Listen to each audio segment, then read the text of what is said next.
Hari ini kita akan masuk di bagian yang ketiga dari seri khotbah Stronger Than Ever.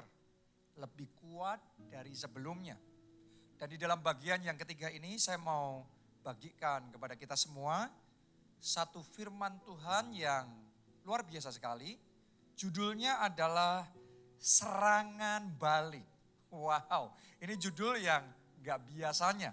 Tapi kita harus mengerti bahwa seringkali setelah kita berhasil memenangkan sebuah pertempuran, akan ada yang namanya serangan balik.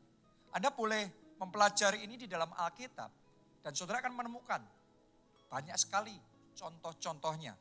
Kalau Anda masih ingat kisah tentang Tuhan Yesus ketika dia ada di Gerasa dan dia memerdekakan orang gila dari kerasukan setan sehingga terjadi kelepasan yang luar biasa sekali. Nah, kalau Anda teliti, Anda akan menemukan ada sesuatu yang aneh. Setelah kelepasan besar yang terjadi itu, berikutnya orang-orang di daerah sana malah meminta Tuhan Yesus untuk meninggalkan wilayah mereka. Ya, artinya pintu tertutup buat Tuhan Yesus untuk melanjutkan pemberitaan Injil dan pelayanannya di daerah sana. Oke, jadi setelah sebuah kemenangan besar, sekarang ada yang namanya serangan balik. Apakah mungkin saudara juga mengalami hal yang sama? Anda baru saja mengalami terobosan yang besar, kemenangan yang besar. Tapi tiba-tiba sesuatu terjadi, ya iblis kayak berusaha untuk mendesak balik, dan berusaha untuk menutup jalan saudara. Itu yang namanya serangan balik. Dan hal yang seperti itu ya seringkali terjadi dan bahkan dicatat di dalam firman Tuhan. Anda kalau juga masih ingat kisah tentang Petrus dan Yohanes. Mereka mengadakan mujizat yang menyolok dan tidak dapat disangkal.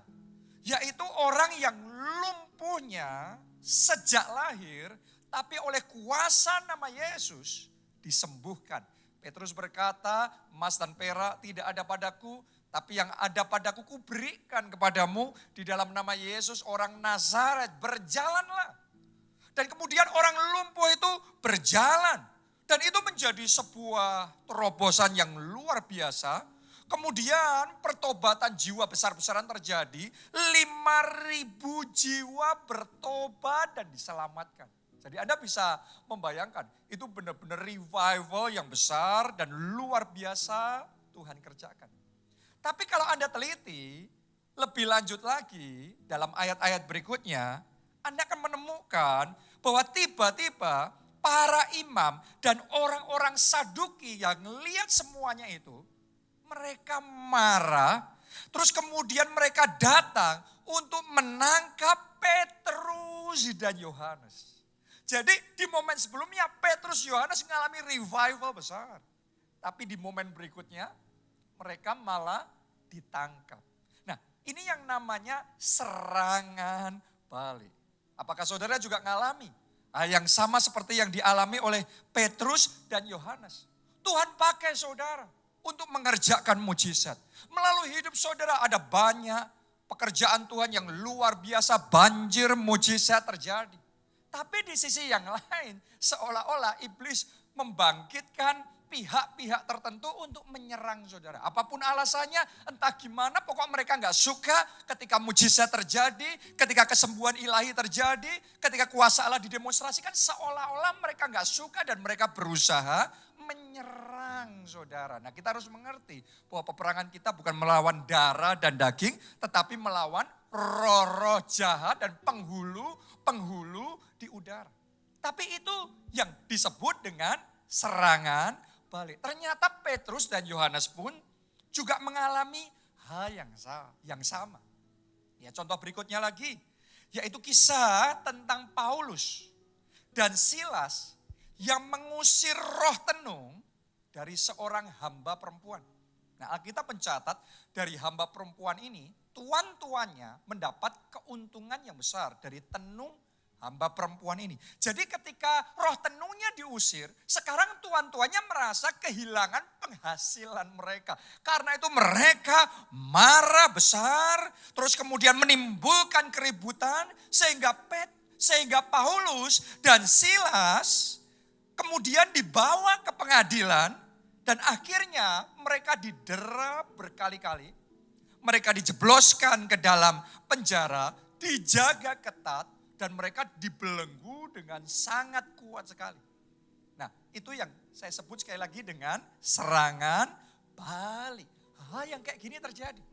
Ya, kadang-kadang di dalam pelayanan, kadang-kadang di dalam pemberitaan Injil. Di satu sisi kita dipakai Tuhan bersaksi. Di satu sisi saudara dipakai Tuhan untuk menyelamatkan jiwa-jiwa.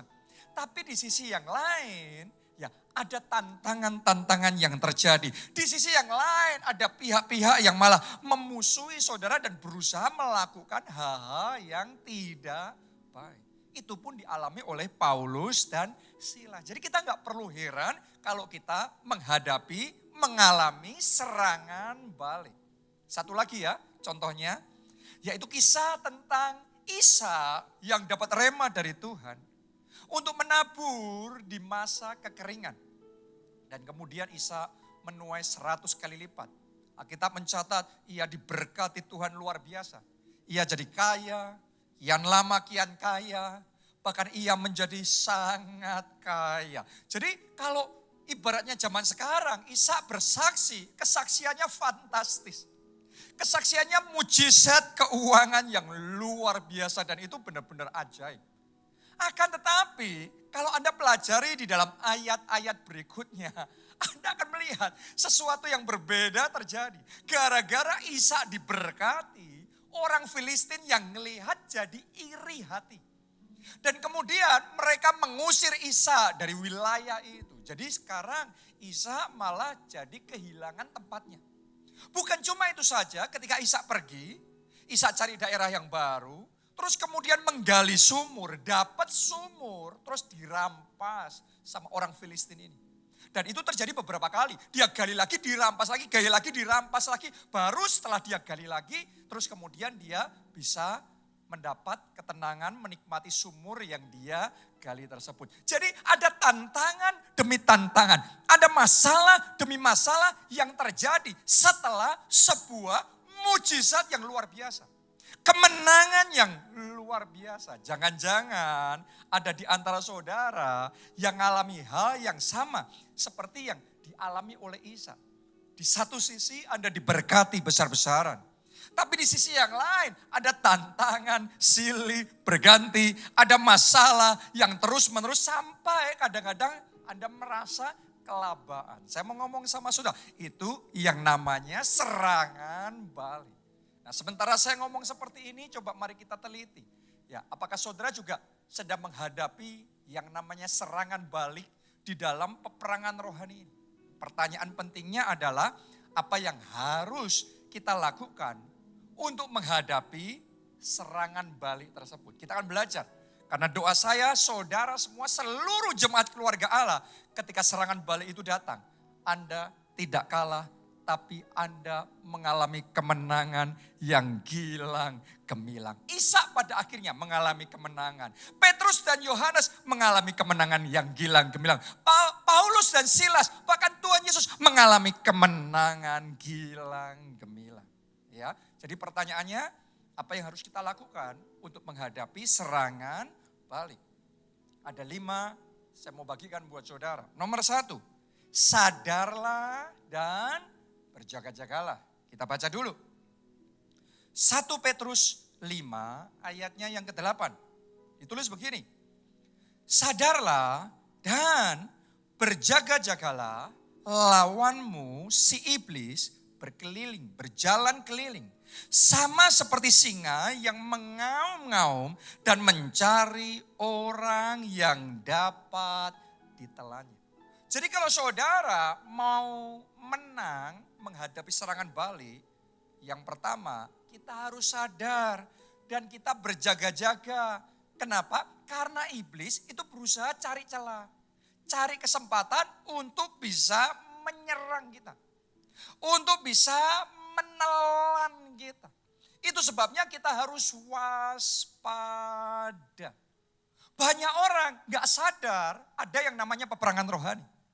Banyak orang gak sadar ada yang namanya serangan balik. Karena itu gak waspada, gak sadar dan gak berjaga-jaga.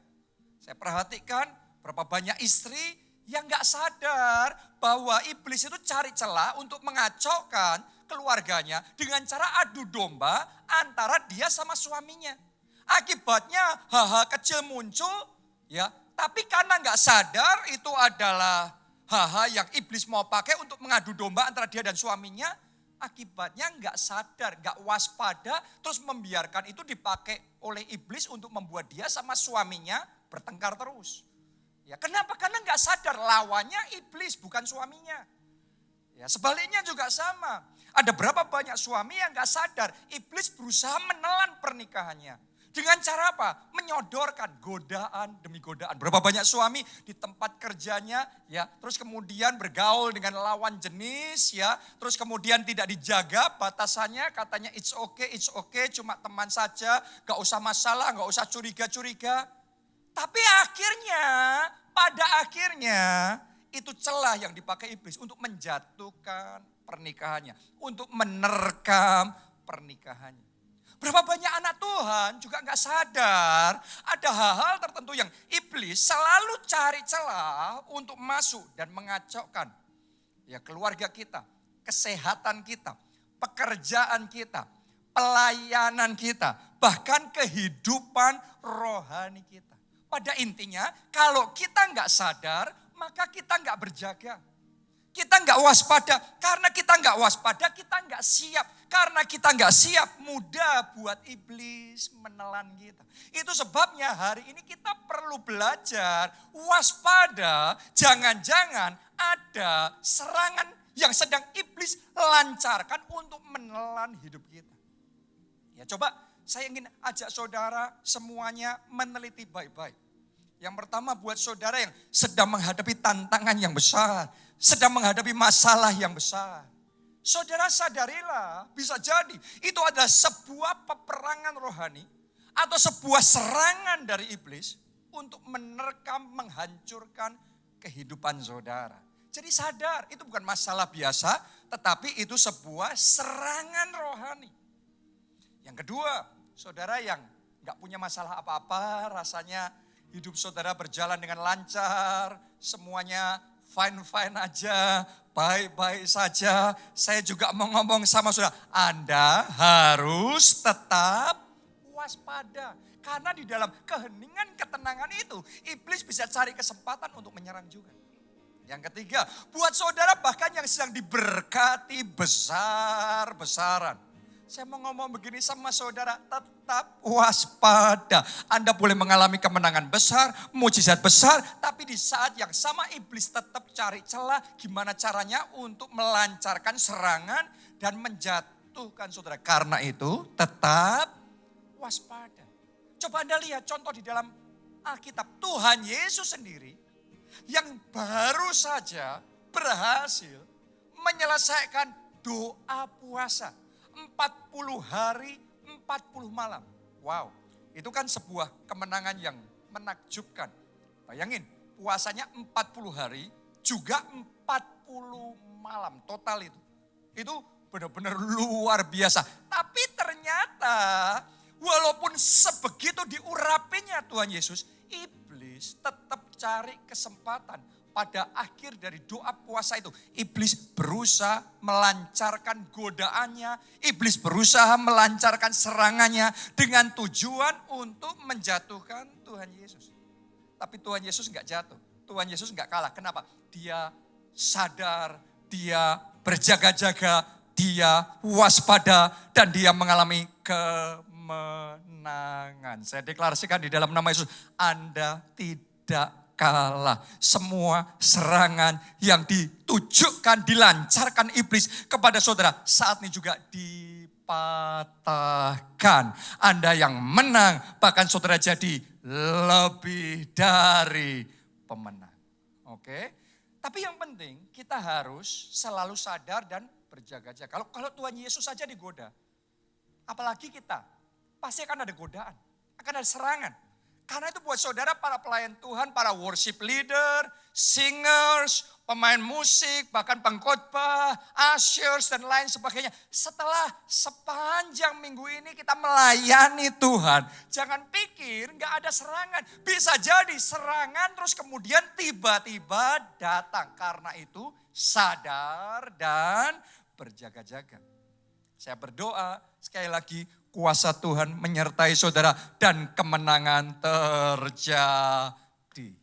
Amin. Itu yang pertama. Yang kedua sekarang, bagaimana apa yang harus kita lakukan untuk menghadapi serangan balik? Nomor 2, berdoalah supaya kamu jangan jatuh dalam pencobaan. Kita baca Matius 26 ayatnya yang ke-41. Mari kita dengarkan nasihat yang diajarkan Tuhan Yesus supaya kita enggak jatuh. Ya, ini strategi Tuhan Yesus supaya dia enggak kalah menghadapi godaan. Enggak jatuh menghadapi serangan. Nah, Tuhan Yesus ngomong begini. Berjaga-jagalah, itu poin yang pertama tadi. Dan yang kedua apa? Berdoalah. Kenapa kok harus berdoa? Supaya kamu jangan jatuh ke dalam pencobaan. Roh memang penurut, tetapi daging lemah. Jadi Tuhan Yesus ngomong sama murid-muridnya supaya kamu gak jatuh dalam pencobaan.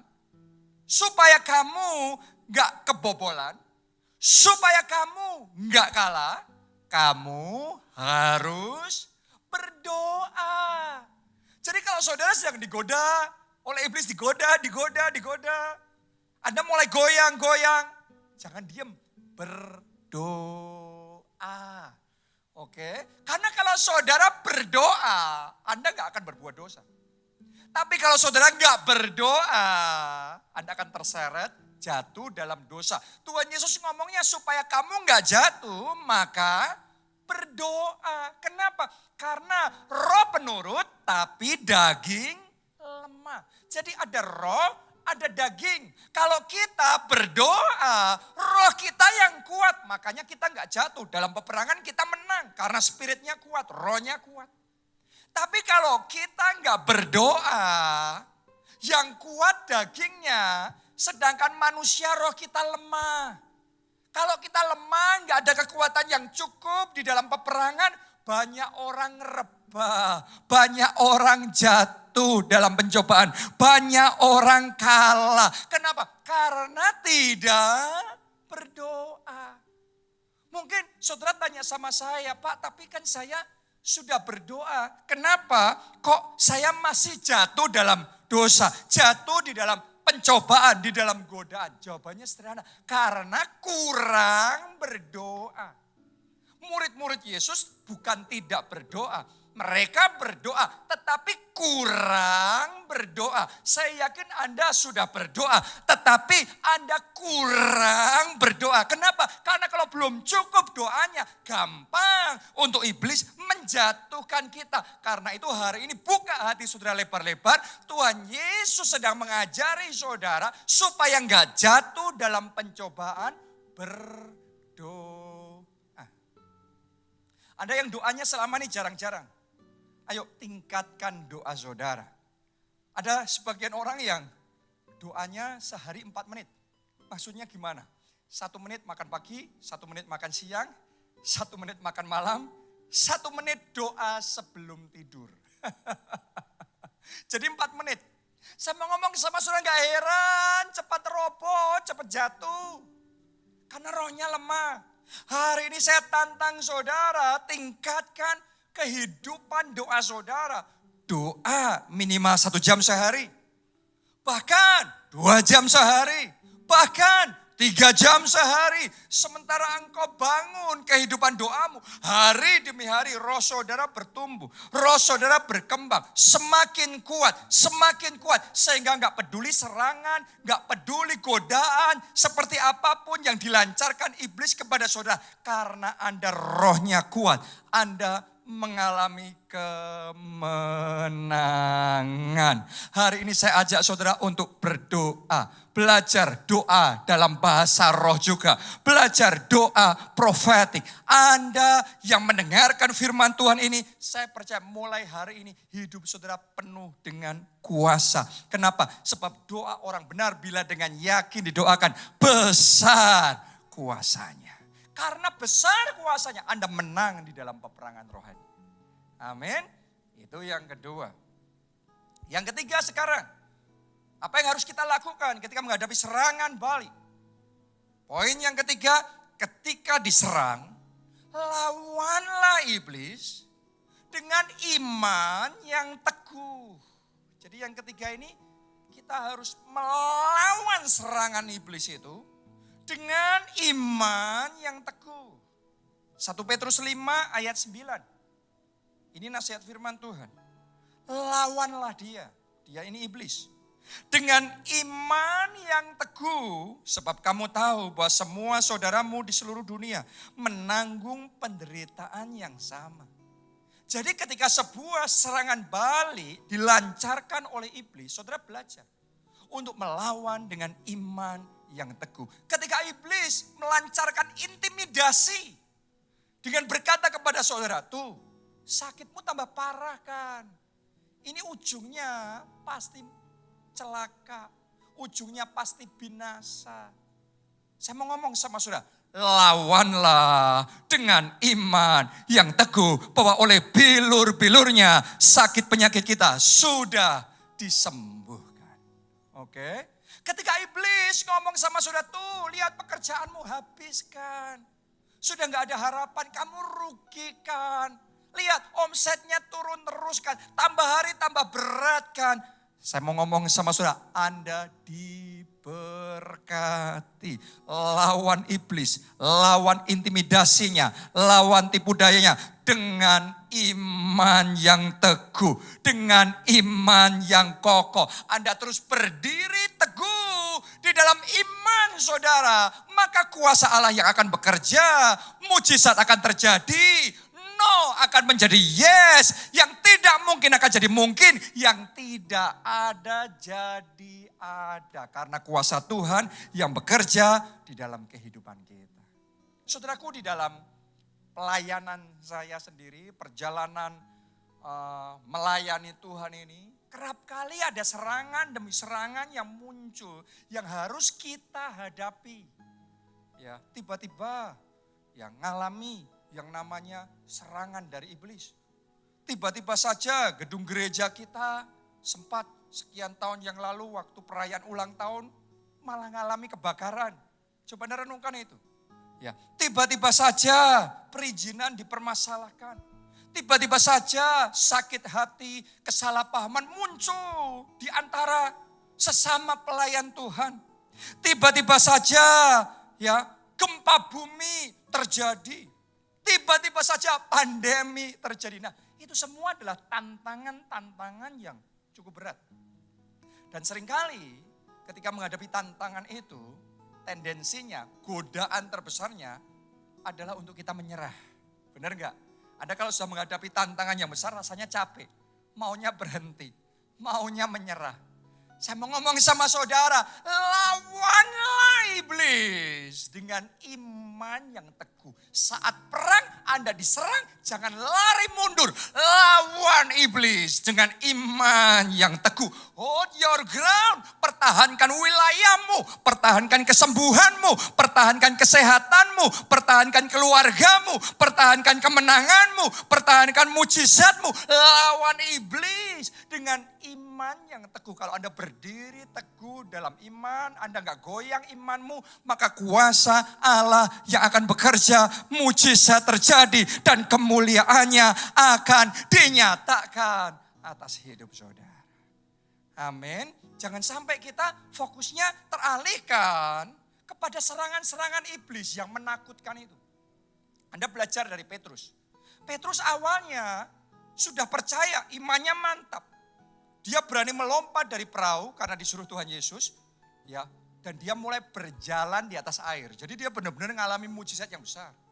Masalahnya setelah itu dia melihat situasi kondisi yaitu gelombang lautan yang sangat mengerikan yang siap untuk menenggelamkan dia. Begitu imannya mulai goyah, Alkitab mencatat Petrus mulai tenggelam. Jadi rupanya iblis melancarkan gelombang-gelombang yang menakutkan itu. Targetnya supaya iman kita goyah. Kenapa? Karena iman kita goyah, menghilangkan kuasa Allah, menghilangkan mujizat kita. Ya, jadi hari ini Anda yang sedang melihat dan memperhatikan gelombang-gelombang intimidasi, gelombang masalah, gelombang krisis, gelombang kesalahpahaman, gelombang kerugian. Saya mau ngomong sama saudara, jangan perhatikan gelombangnya, perhatikan Yesusnya. Dia sumber kekuatan kita, dia sumber pertolongan kita. Kalau Anda nggak salah fokus, Anda fokusnya benar, fokusnya sama Yesus, Yesus yang akan menyempurnakan iman saudara. Dan saat itulah kuasa Allah akan bekerja dan mujizat terjadi. Anda tidak kalah, tapi Anda menang. Amin. Jadi untuk kita menang dalam peperangan, hold your ground by faith. Pertahankan kemenangan, pertahankan wilayahmu dengan iman. Lawan iblis dengan iman.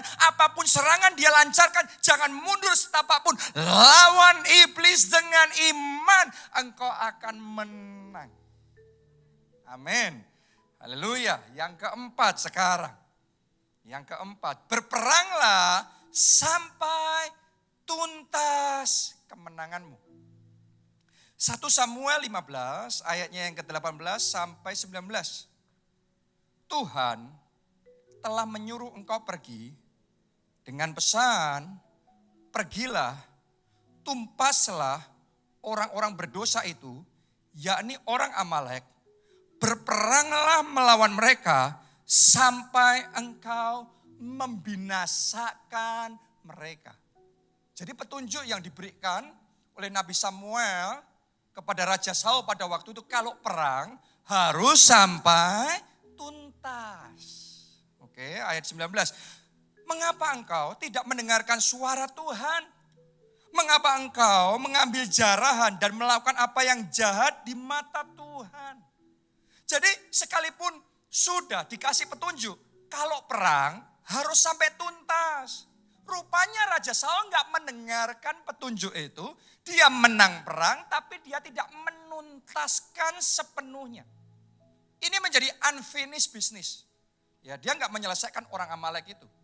Tapi tahukah saudara, Anda boleh teliti ya, dalam kehidupan Raja Saul bertahun-tahun kemudian ternyata orang-orang Amalek yang hari itu dia tidak tuntaskan, yang pada akhir hidup Saul itu yang membunuh dan mengakhiri Saul.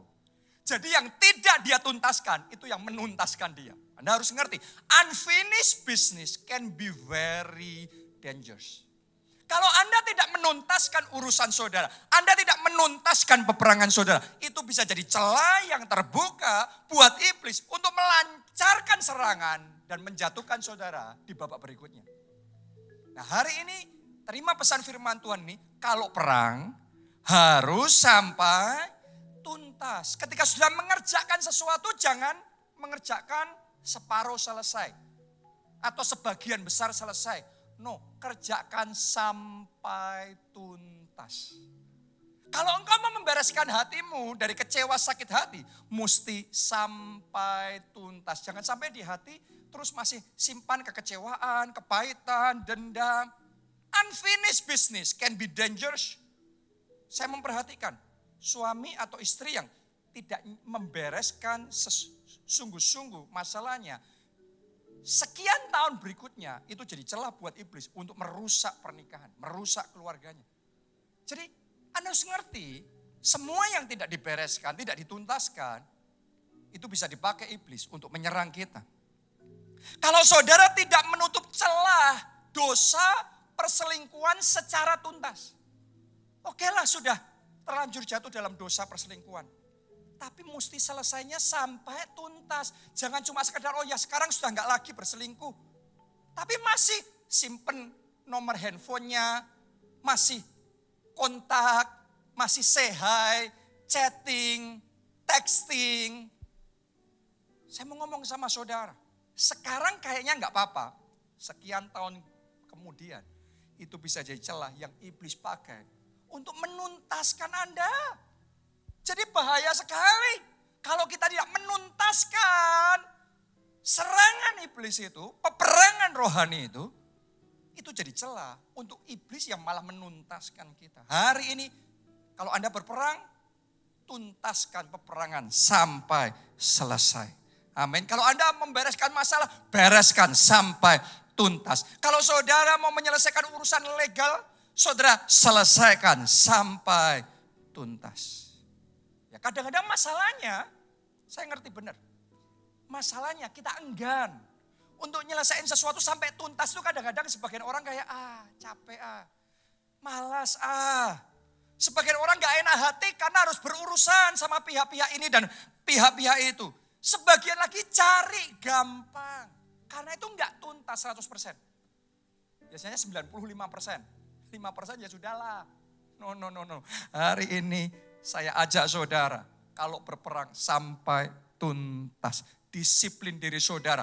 Paksa diri saudara. Semua tanggung jawab yang harus Anda kerjakan. Semua urusan yang harus Anda selesaikan. Harus sampai tuntas. Kemenanganmu harus sampai tuntas. Kalau Anda lakukan bagian saudara, saya mau katakan. Kemenangan Anda enggak cuma sekarang. Terus kayak Saul, di babak berikutnya dibalik sama iblis jadi kekalahan. No. Tapi kemenangan saudara adalah kemenangan permanen. Saya berdoa di dalam nama Yesus, mujizatmu permanen. Pemulihan keluargamu permanen. Keselamatan saudara permanen. Kemenangan saudara permanen. Amin. Itu yang keempat. Yang terakhir, yang kelima.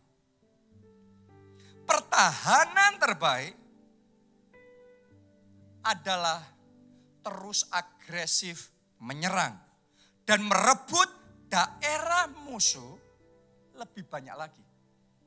Nah, ketika kita menghadapi peperangan rohani, ada serangan balik. Kadang-kadang sebagian orang berpikirnya bertahan.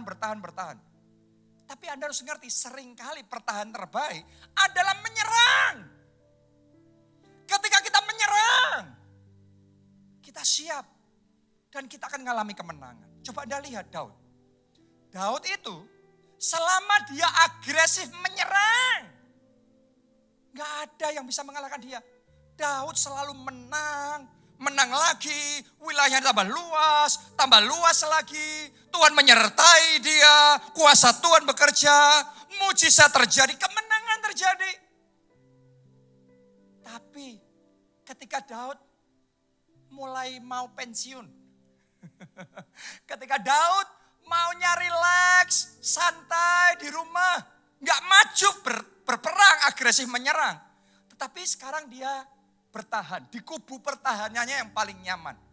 Di situ iblis melancarkan serangan dan Anda boleh mempelajari firman Tuhan. Anda akan menemukan Daud kalah, Daud jatuh dalam dosa, Daud jatuh di dalam perzinahan. Jadi Daud yang sama kalau menyerang menang, tapi kalau cuma bertahan dia bisa rontok.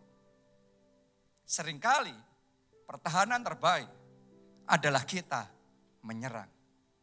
Berapa banyak orang justru jatuh ketika mundur dari peperangan rohani. Berapa banyak orang jatuhnya bukan saat berjuang, tapi saat mau pensiun, saat sudah mau, ya sudah gak usah sampai kayak gimana lagi, sudah mau bertahan aja. Akhirnya justru jatuh. Bahkan di masa seperti sekarang ini, saya perhatikan, sebagian dari kita yang rasanya capek dalam peperangan rohani, sudah bertahan aja deh. Mundur dari peperangan rohani, mundur dari pelayanan, mundur dari ibadah. Untuk awal kayaknya it's okay dan it's okay dan it's okay. Tapi Anda tunggu, Anda yang sudah melakukan itu beberapa waktu, pada akhirnya Anda mengakui, Anda pasti akan mengakui, saudara akan jadi sasaran empuk, mangsa empuk buat iblis. Gampang digoda, gampang jatuh dalam dosa. Coba Anda lihat, Saudara yang biasanya pelayanan, sekarang nggak pelayanan. Anda biasanya ibadah onsite, sekarang sudah sekian lama nggak ibadah. Awalnya kita ngomong oke, tapi akhirnya kita harus mengakui, it's not okay. Pertahanan terbaik, kita harus agresif menyerang. Karena itu, hari ini saya ajak saudara, ayo bangkit. Jangan cuma bertahan, kita harus maju. Kita harus agresif. Kita harus menyerang. Dimulai dengan kobarkan roh saudara. Miliki roh yang menyala-nyala. Karena untuk kita maju itu butuh api. Butuh roh yang menyala-nyala. Orang kalau suam-suam kuku maunya bertahan, maunya pensiun, maunya mundur. Tapi kalau orang menyala, dia akan ekspansi, dia akan agresif, dia akan maju, dia akan masuk di dalam peperangan. Dan orang yang seperti ini, dia akan memenangkan peperangan. Karena itu saya berdoa hari ini Roh Kudus mengobarkan kembali api roh itu. Semua kesuaman dilenyapkan dalam hidup saudara. Mulai hari Anda bangkit. Roh saudara dikobarkan. Api Roh Kudus kembali menyala dalam hidup saudara. Saya mau ngomong begini sama saudara. Kemajuan pesat yang dialami oleh gereja kita sekian tahun terakhir ini. Terjadinya, saya percaya salah satu penyebabnya karena Pak Obaja membatalkan niatnya untuk pensiun. Jadi sekian tahun yang dulu Pak Obaja itu sempat berpikir dia mau pensiun. Sudahlah, gak usah sampai kayak gimana lagi. Sudah sekian waktu lamanya perang, maju, agresif, wah berjuang all out. Mau cari apa lagi? Sudahlah. Jadi mau istirahat capek, mau pensiun. Tapi yang luar biasa di momen yang tepat. Waktu itu saya masih ingat, karena itu saya ada di sana.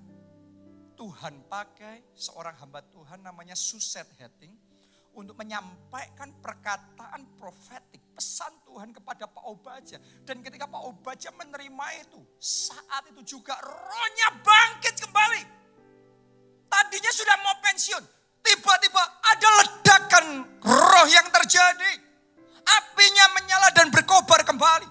Dan karena itu dia bangkit dan dia mengumumkan visi 1 juta jiwa. Dia mulai memobilisasi lagi. Dia mulai menyatukan gereja kita. Dia mulai mengimpartasikan visi yang lebih besar. Karena itu saat ini kita di dalam kegerakan yang besar. Kenapa? Karena kita nggak jadi gereja yang hanya bertahan. Kita jadi gereja yang terus agresif. Maju bergerak di dalam kegerakan. Berjalan bersama Roh Kudus. Karena itu kemenangan gilang gemilang Tuhan kerjakan. Saya berdoa api yang seperti itu dinyalakan dalam hidup saudara. Amin.